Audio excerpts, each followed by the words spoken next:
오늘은 우리가 이사야 116번째 시간으로 토기장이라는 제목으로 같이 말씀을 나누도록 하겠습니다. 하나님께서는 기쁘게 공의를 행하며 주를 기억하는 자를 선대하신다 하셨습니다.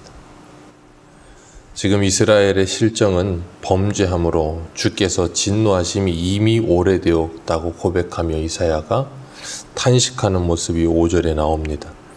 하나님을 기억하는 사람도 하나님의 공의를 기쁘게 실생활 속에서 행하는 사람도 없다. 그러니 우리가 어찌 하나님께 구원을 받을 수 있겠느냐.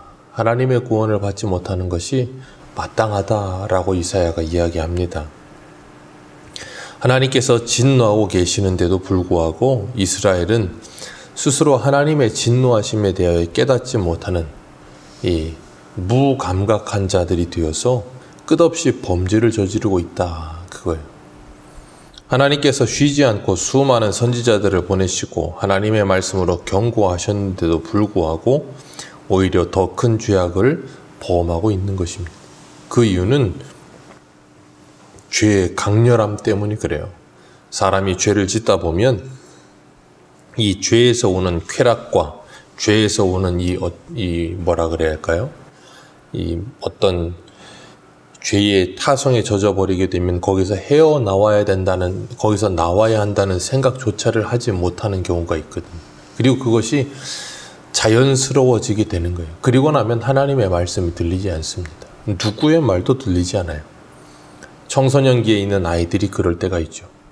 아이들이 이 잘못된 길로 빠져들게 되거나 그럴 때 보면 거기에서 나오는 게 결코 쉽지가 않아요. 거기에 그런 생활을 하는 것 자체를 즐기기 때문에 그렇게 됩니다. 이스라엘 백성들이 죄를 즐기고 있는 거예요. 그래서 기쁘게 공의를 행하는 것이 아니라 기쁘게 죄를 짓고 있습니다. 자원하여 주를 섬기는 게 아니라 자원하여 죄를 짓고 있습니다.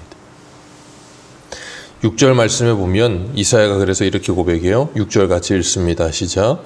무릇 우리는 다 부정한 자 같아서 우리의 의는 다 더러운 옷 같으며 우리는 다 잎사귀같이 시들므로 우리의 죄악이 바람같이 우리를 몰아가나이다. 아멘. 우리의 죄악이 바람같이 우리를 몰아가나이다. 그러면서 고백하는 게 뭐예요? 우리는 다 부정한 자 같다. 로마서에서도 이야기하죠. 의인은 없나니 하나도 없습니다. 우리는 다 부정한 자 같다. 그리고 우리의 의는 다 더러운 옷과 같다. 우리는 다 잎사귀같이 시들어버린 것처럼. 이게 하나님 앞에서 그렇다라는 거예요. 하나님 앞에서 우리의 의는 다 더러운 옷과 같고 우리는 다 부정한 자와 같다라고 고백을 해요. 하나님의 기준에서 인간은 어느 누구도 하나님 앞에 온전한 의를 이룰 수 있는 사람이 없어요. 우리의 의는 다 그래서 옛날 성경에는 누더기 옷과 같다 그랬는데 더러운 옷과 같고 부정한 자 같은 거예요. 사람과 사람 사이에서 상대적으로는 누가 누구보다 더 의로울 수 있고 누가 누구보다 더 도덕적일 수 있고 더 착할 수도 있고 이 상대적으로 비교 우위에 있을 수 있어요. 그러나 하나님의 절대 기준에 있어서는 어느 누구도 하나님 앞에 의로운 자가 없다는 거예요. 그리고 어느 누구도 하나님 앞에 부정하지 않은 자가 없다는 거예요. 그렇기 때문에 모든 인생들에게는 누가 필요해요? 예수 그리스도가 필요하다는 걸 우리에게 확인시켜 주시는 겁니다. 그렇기 때문에 우리가 하나님께 구원받을 수 있는 유일한 길은 이 7절의 말씀처럼 우리가 이런 존재다라는 걸 스스로 깨닫게 되었을 때. 그래서 예수님이 뭐라 그러셨는가 하면 나는 의인을 부르러 오지 않았고 죄인을 부르러 왔으며 나는 건강한 자를 부르러 오지 않았고 나는 병든 자를 부르러 왔다 그러셨어요. 예수님께서 하나님의 말씀을 통하여 회개하라 천국이 가까웠느니라 하실 때 그 메시지가 들려지는 사람들이 누구예요? 자신들이 실제적으로 범죄함으로 말미암아 자신이 죄인이라는 걸 깨닫고 있는 사람들. 그런데 그렇지 않은 일상생활 속에서 아무런 죄를 짓지 않고 도덕적, 윤리적으로 나는 의롭다라고 생각하는 사람들은 스스로를 뭐예요? 죄인이라고 인정하지 못하는 거예요. 그래서 일본 선교를 하시는 분들의 이야기를 들어보면 일본 사람들이 선교하기가 너무나 힘들다는 거예요. 왜냐하면 일본 사람들은 남에게 피해를 잘 주지 않는다는 거예요. 그래서 이 사람적인 개념에서 봤을 때 윤리적으로 도덕적으로 굉장히 그 사람들은 참 뭐라 그래야 될까요? 남에게 피해 주지 않고 자신들의 어떤 이런 바운더리를 잘 지킨다는 거예요. 그러다 보니까 회개하라 천국이 가까웠느니라 당신은 죄인입니다. 그런 말씀이 아예 먹히질 않는데 내가 왜 죄인이냐고. 나는 누구에게 피해 준 적도 없다. 그런 식으로 이야기가 되는 거예요. 예수님 당시 유대인들이 그랬거든요. 스스로가 굉장히 의로운 줄 알아요. 그러다 보니까 하나님의 말씀이 들리지 않는 거죠. 7절 말씀에 보면 주의 이름을 부르는 자가 없으며 스스로 분발하여 주를 붙잡는 자가 없나이다. 왜요? 필요하지 않다고 생각하니까요. 그러니까 주의 이름을 부르지 않아요. 왜? 주의 이름을 부르지 않아도 나는 얼마든지 나 스스로 의롭다는 거예요. 그리고 주를 붙잡는 자도 없다는 거예요. 왜요? 주님이 아니어도 나는 얼마든지. 그러니까 12의 혈루증 앓던 여인이 간절히 주님을 붙들었던 것처럼 그렇게 주님을 붙잡는 사람이 없어요. 왜? 그렇게 예수님이 필요하지 않아요. 예수님이 그렇게 필요하지 않고 얼마든지 내 생활을 영위할 수 있다라고 착각하고 있는 거예요. 그러나 하나님의 구원의 근거는 전혀 우리에게 없어요. 하나님께 있다는 걸 여기서 분명히 알려주시는 거예요. 이런 자들과 같은 우리들에게 주님께서 찾아오셔서 우리를 구원하여 주시는 거예요. 어느 누구도 하나님을 기억하는 사람 없고 주의 이름을 부르는 자도 없고 스스로 주를 붙잡는 자도 없는, 그래서 하나님의 심판을 받아 마땅한 상태에 있는 그들. 그런데 8절에 보면 그러나 라고 시작하죠. 반전이 시작이 돼요. 그러나 여호와여 이제 주는 우리 아버지시니이다. 우리는 진흙이요 주는 토기장이시니 우리는 다 주의 손에 지으신 것이니이다 라고 고백합니다. 우리는 진흙에 불과합니다. 우리는 무생물인 진흙과 같은 존재입니다. 그래서 우리는 다 부정하고 더러운 옷을 입은 것 같고 잎사귀까지 시들며 죄악이 몰아가는 대로 그냥 몰아가고 무지성하게 그냥 산다는 거예요. 그래서 주를 부르는 자도 없고 주를 잡는 자도 없고 주를 기억하는 자도 없나이다. 그런 진흙과도 같은 존재들이 우리들입니다. 그러나 하나님은 토기장이이십니다. 우리는 하나님의 손에 붙들려 있는 진흙과 같은 존재입니다.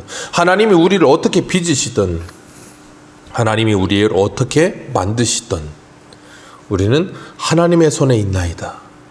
그러니 주여 우리를 긍휼히 여겨 주옵소서. 주님께서 우리를 어떤 그릇을 만드시든 아니면 그 그릇을 깨트려 다시 진흙을 만드시든 그건 하나님의 뜻에 있습니다. 이사야가 지금 하나님께 은혜와 긍휼을 구하면서 하나님의 주권을 인정하는 거예요. 오직 하나님께만 절대 주권이 있습니다 라고 고백하면서 우리를 긍휼히 여겨달라고 하나님께 기도하고 있어요. 이게 바로 회개라는 거예요. 하나님 앞에 회개하는 사람들의 마음가짐이 딱 8절인 거예요. 우리는 진흙과 같은 존재입니다. 하나님의 손에 붙들려야 합니다. 하나님 우리를 도와주옵소서. 우리는 더러운 옷과 같고 우리는 부정한 자 같아서 우리 스스로 회복될 수 있는 가능성이라고는 1도 없습니다. 하나님 우리를 불쌍히 여겨 주옵소서. 그게 바로 심령이 가난한 자예요. 주님께서 팔복의 첫 번째 뭐라 그러세요? 그런 자에게 천국이 저희 것이며 그렇게 말씀하세요. 토기장이신 주님이시여 우리에게 9절 말씀에 너무 분노하지 마시고 죄악을 영영히 기억하지 마옵소서. 보소서 우리는 다 주의 백성이니이다. 이렇게 무지성하고 이렇게 아무것도 무감각한 자 되어서 살고 있지만 하나님 우리는 주의 백성입니다. 저희들을 긍휼히 여겨 주옵소서. 지금 예루살렘의 실정이 어때요? 10절 말씀 같이 읽습니다. 시작. 주의 거룩한 성읍들이 광야가 되었사오며 시온이 광야가 되었으며 예루살렘이 황폐하였나이다. 아멘. 온 나라가 어떻게 돼요? 완전히 무너져 버린 거예요. 다 광야가 되어버렸고 황폐하게 되어버렸다라고 말하고 있어요. 그래서 11절 말씀에 주를 찬송하던 거룩하고 아름다운 성전이 불에 탔고 즐거워하던 것이 황폐하게 되었나이다. 그렇게 고백하고 있어요. 이 솔로몬 성전이 어떻게 하다 이렇게 되었습니까? 그렇게 말하면서 하나님께 애통하고 있는 것 같은 거예요. 마치 예수님 당시에 그 예루살렘의 모습이 동일한 거예요. 그래서 예수님께서 무화과 나무를 저주하시잖아요. 잎은 무성한데 열매가 없어요. 분명히 그 당시에 있어야 될 열매가 있는데 그 파괴 열매가 열려 있어야 되는데 태나를 원하시는 것도 아니에요. 파괴를 원하셨는데 그것도 없어요.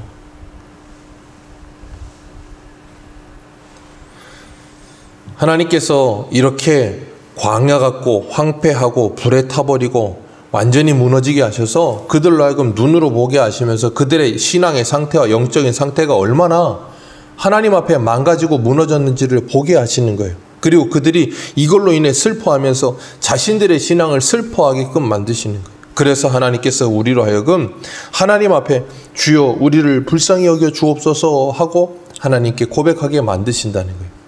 이사야가 하나님의 말씀을 받고 그 마음이 그 안에 임하고 나니까 눈이 열려서 이스라엘의 영적인 상태가 보이는 거예요.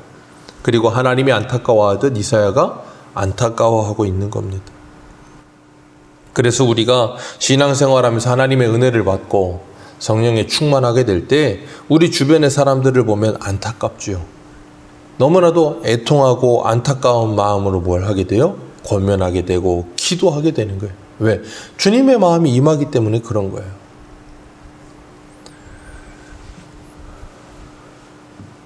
12절 말씀 우리 같이 한번 읽습니다. 시작. 여호와여 일이 이러하거늘 주께서 아직도 가만히 계시려 하시나이까.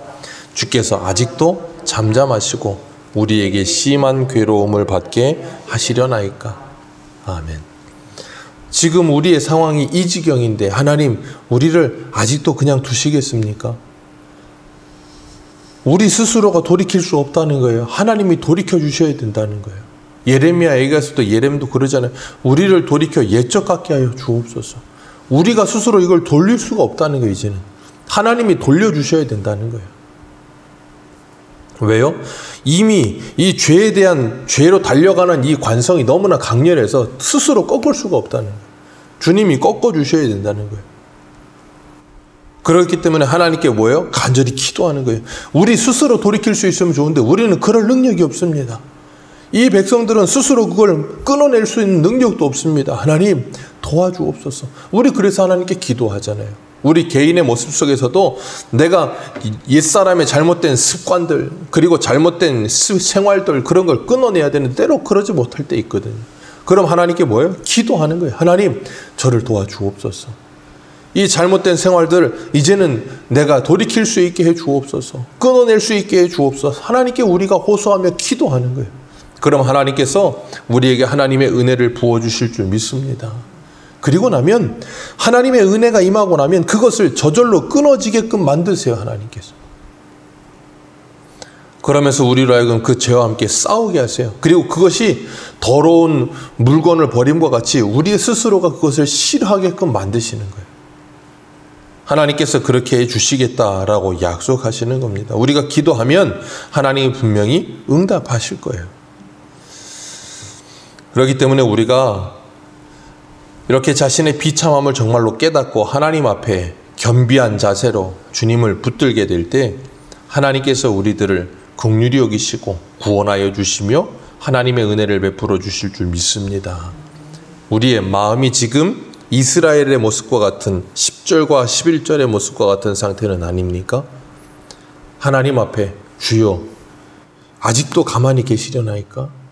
이 말씀이 저에게 들려질 때는 어떻게 들려지냐면 하나님께서 우리에게 말씀하시는 것 같아요. 이스라엘아 너희들 이러한 상태인데도 아직도 돌이키지 않으려느냐? 마치 이사야 1장에 너희가 머리끝부터 발끝까지 매로 맞은 것뿐이어서 상한 것뿐이거늘 너희들이 어떻게 더 맞으려고 죄를 더욱더 짓고 있느냐? 돌이켜서 하나님께 고침을 받고 치료를 받아야 되는데 왜 돌이키지 않으려고 하느냐? 하시는 그 음성이 들리는 것 같더라고요. 아직도 가만히 계시려나이까? 너희들 아직도 가만히 있으려고 하느냐? 오늘도 우리가 이 아침에 기도할 때 하나님의 이런 음성이 우리에게 들려지게 되시기를 축복합니다. 그리고 하나님 앞에 더 악다구니 부리고 더 버티는 게 아니라 주님 앞에 이제는 엎드리는 거예요. 그리고 내 고집이 아니라 하나님의 은혜를 주옵소서. 하나님 나를 회복하여 주옵소서. 주님 앞에 회개할 때 하나님께서는 그 회개하는 자의 죄를 기억하지도 않으시고 우리를 용서하시며 회복해 하여 주실 줄 믿습니다. 그래서 이 황폐하였던 것이 다시 아름다운 성읍이 되며 하나님 앞에 이 모든 불타버렸던 여호와의 아름다운 성전이 거룩한 곳이 되어 찬송하는 것이 되고 즐거운 것이 되어지는 놀라운 회복의 역사가 우리 모두에게 일어나기를 주님의 이름으로 축복합니다. 기도하겠습니다.